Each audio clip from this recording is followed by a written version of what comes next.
Una semana en Lugano, de Francisco Hinojosa. Capítulo 16. El desempate. Como ya todos saben, dijo Taujito a sus invitados en el desayuno del día siguiente, ha habido esta vez un empate. Pensé primero en premiar a los dos ganadores, pero desafortunadamente los premios no pueden ser divididos. Para lograr un desempate, he decidido que Pedro y Galano compitan en un juego muy sencillo, el mismo que tenía pensado ayer y que no pudo llevarse a cabo por la desaparición del diamante. La competencia requiere mucha habilidad y resistencia. No podrá contigo, dijo en voz baja Abdul a Galano, te lo aseguro. La prueba consistirá en llegar al extremo sur de Lugano. Ahí, a la entrada del Museo Marítimo, se encuentra la meta. Como les dije, es una prueba de habilidad, ingenio y resistencia, porque no se trata de una simple carrera, ya que en el camino se encontrarán con muchos obstáculos que el ejército y la marina de Lugano me han ayudado a poner en puntos estratégicos. Dentro de media hora nos veremos a la salida del palacio para que yo mismo les dé la señal de partida. A Pedro, media hora se le hacía mucho. Estaba tan ansioso por entrar en acción que quería empezar cuanto antes. Al pasar cerca de él, Abdul alcanzó a decirle: escucha, basura asquerosa, más te vale que te prepares bien para tu derrota. Ojalá y que no termines llorando como bebito, añadió Galano. Jacinta, que escuchó todo, respondió por Pedro: pues todos esperamos que seas tú quien termine con la lengua de fuera llorando. Mientras Galano y Abdul se retiraron a hacer sus preparativos, Tanitita y Jacinta acompañaron a Pedro a su cuarto. Más tarde se unieron a ellas los gemelos Dan y Bo. Les trajimos una pistola inmovilizadora, dijo uno de ellos mientras el otro desempacaba de un saco diversos objetos. Unos tenis especiales para flotar en el agua, una liana automática por si necesitas descolgarte de los árboles, unos anteojos de rayos infrarrojos y ultravioletas, un globo autoinflable por si necesitas volar, un disfraz de piedra por si quieres hacerte el invisible, y unas cápsulas hidratantes y nutrientes para que no pierdas tiempo en comer y beber. Yo quiero darte mi brújula, añadió Jacinta a los objetos que Pedro iba metiendo en su mochila de campaña. Y yo mi amuleto, intervino Tanitita extendiéndole un colmillo de cocodrilo. A la vista de todos, el emperador levantó una pistola de aire y jaló el gatillo. Al mismo tiempo, los dos competidores se echaron a correr ante los gritos de aliento de los demás. Pedro había decidido de antemano apartarse de la vista de su contrincante lo antes posible para evitar un segundo pleito. Él prefería, de todas, una competencia limpia y pareja que un juego de trucos. Aunque ya después de una semana de estar ahí, conocía casi toda la isla. Había llevado consigo un mapa para elegir la ruta más corta y segura. En poco menos de una hora estaba ya en medio del bosque de bambúes, donde solo se escuchaba el sonido de las hojas mecidas por el viento. Extrañado por no haber encontrado hasta el momento obstáculo alguno, se sentó un momento para tomar una de las cápsulas que los gemelos le habían regalado. Entonces escuchó un sonido agudo que se iba acercando a él poco a poco, seguro de que se trataba de uno de los obstáculos, o bien de alguna triquiñuela de Galano. Sacó la pistola inmovilizadora y avanzó hacia el lugar de donde provenía el sonido. Apenas había dado 2 pasos cuando el suelo cedió ante su peso.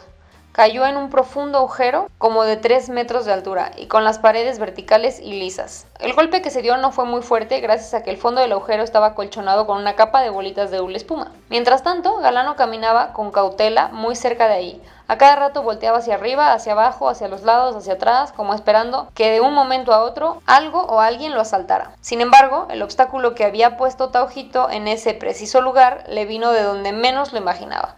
Unas diminutas hormigas de cristal, invisibles a primera vista, se le subieron por la pierna y le llegaron al pecho, a la espalda, a las nalgas y finalmente a la cabeza. De pronto, las hormigas soltaron un líquido que producía una comezón insoportable. Galano empezó a rascarse como pudo. Como las manos no le alcanzaban, pegó su espalda a un árbol para ayudarse de él. Luego se tiró al piso y se revolcó contra la hierba. Cuando no pudo más, corrió despavorido a buscar un charco de agua donde pudiera meterse y calmar la comezón.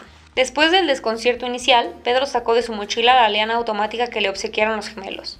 No estaba seguro de su funcionamiento, pero pensó que no podía ser algo muy complicado. Apuntó con la mira hacia la cima de un bambú grueso que alcanzaba a ver desde la trampa y apretó el gatillo. La liana subió a gran velocidad y se atoró precisamente en el lugar al que había apuntado.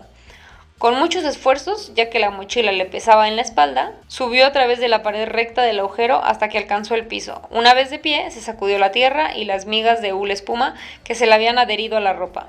Trató también de rescatar la liana automática por si más adelante le volvía a ser útil, pero fue imposible.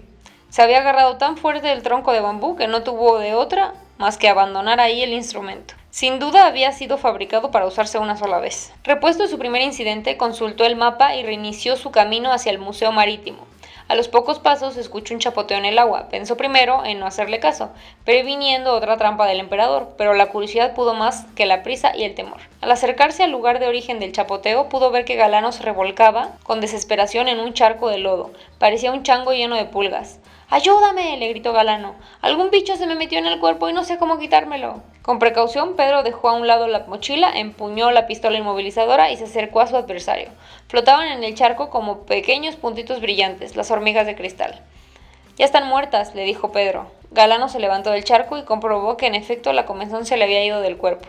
Será mejor que busques dónde bañarte, le dijo entre risas. Estás impresentable. No creo que quieras que todos te vean en ese estado tan lamentable. Imagínate, además de perder, lleno de lodo. Los insultos de Galano llovieron a mares, aunque muchos de ellos ya no los alcanzó a oír Pedro, pues había tomado su mochila y se había echado a correr hacia el río. Una hora después, un relámpago cruzó el cielo gris de Lugano.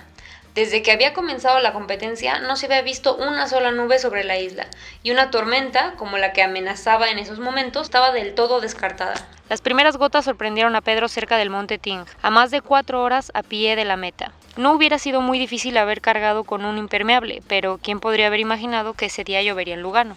La llovizna se transformó pronto en lluvia, luego en aguacero y finalmente en tormenta, una tormenta que amenazaba con arrancar árboles y deslavar el monte.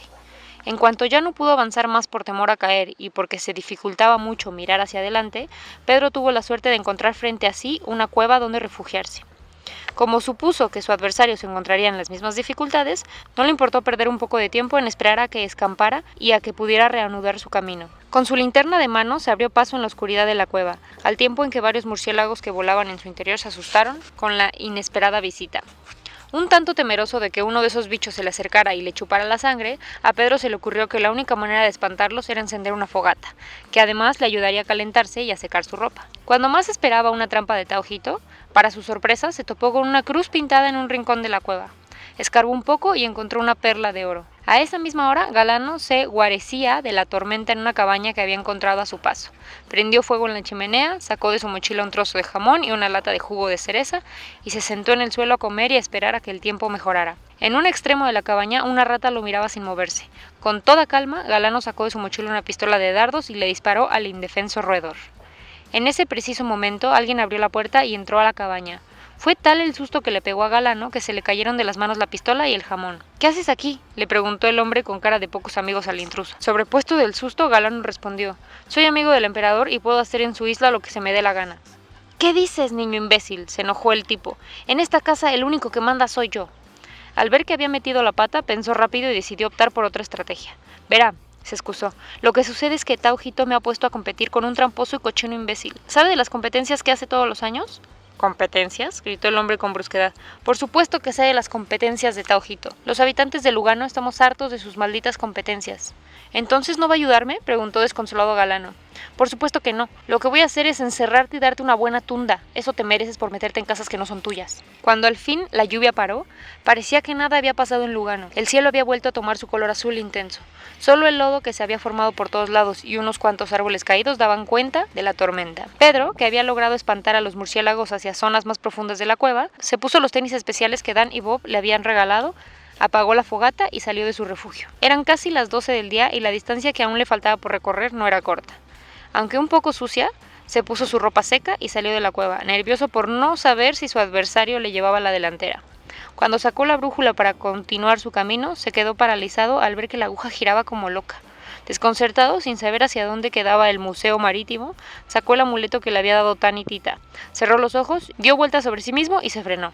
Con el colmillo de cocodrilo en la mano, decidió seguir adelante. Entretanto, amarrado con cuerdas en las manos y en los pies, Galano trataba de zafarse de los nudos tan apretados que el dueño de la cabaña le había hecho. Arrastrándose como serpiente, logró llegar a su mochila y con los dientes la abrió para sacar una navaja con la que pudiera cortar las amarras.